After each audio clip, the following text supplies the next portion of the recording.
It's time for a story, folks. So, it's currently the end of October 2020.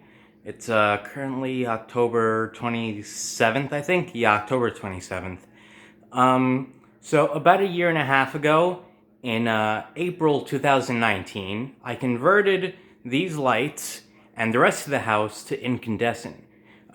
There used to be LEDs in the kitchen, and the rest of the house was lit by CFLs, but they kind of slowly died out on their own because they were old, so I was able to get some incandescents in there. But the kitchen lights were the first ones that I changed. So all of these bulbs are original to a year and a half ago. They have some pretty decent hours on them, let me tell you, because we're in the kitchen a lot, so yeah. But I've got a story to tell, and it involves the bulb on the right. This is the mystery bulb. Why is this bulb a mystery?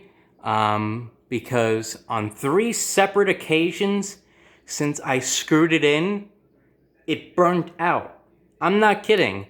It's not that the screw was it's not that the screw was loose. When I put it in, I made sure it was nice and firmly in there just so I wouldn't have to keep coming back up here every 5 seconds. Oh, because I screwed the bulbs in a little too lightly.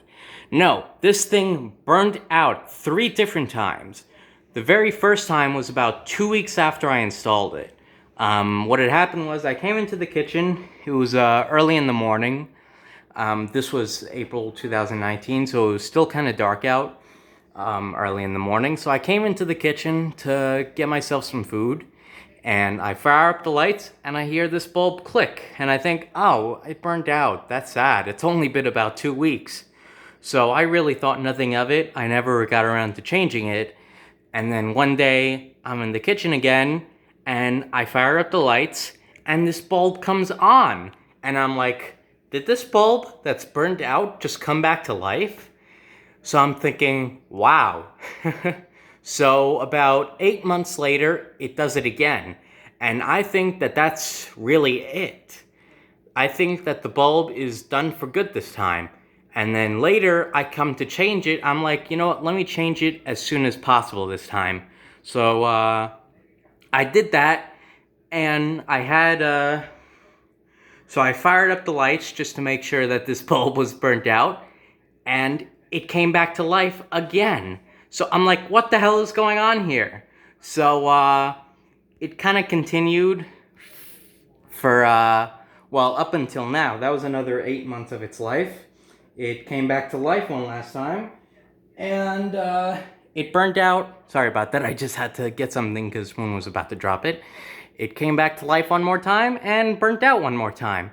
And that was this morning. So I decided, you know what? I'm going to make a video about this thing because that is honestly amazing that this incandescent can burn out 3 different times. You can see the filament kind of just shattered completely. The camera doesn't pick it up well, but it's kind of in 3 big pieces. I guess that's for every single time it burnt out. And I'm just going to change it out with another classic incandescent. This is just another 100 watt that I have lying around, so I'll do that. Alright, new bulb is in, and we're just going to fire it up. There we go.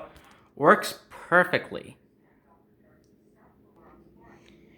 Alright, so here's the old bulb. I don't know if the camera picks it up too well, but you can see right around there just the amount of heat scarring that it got from its multiple burnouts.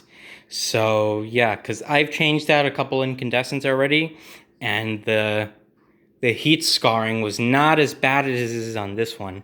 I really don't think the camera picks it up too well. Let me show it up to the light there. There's the filament. Yeah, there you go. You can kind of see it. It actually still kind of doesn't pick it up too well. But it's a lot of heat scarring for an incandescent. Because like I said, they usually aren't scarred up this bad. So I was like, wow, it really has burnt out 3 times. Just a quick one for today. That's the end of the mystery bulb. And now let's see how much of a mystery this bulb becomes. Thanks so much for watching, and I hope you enjoyed.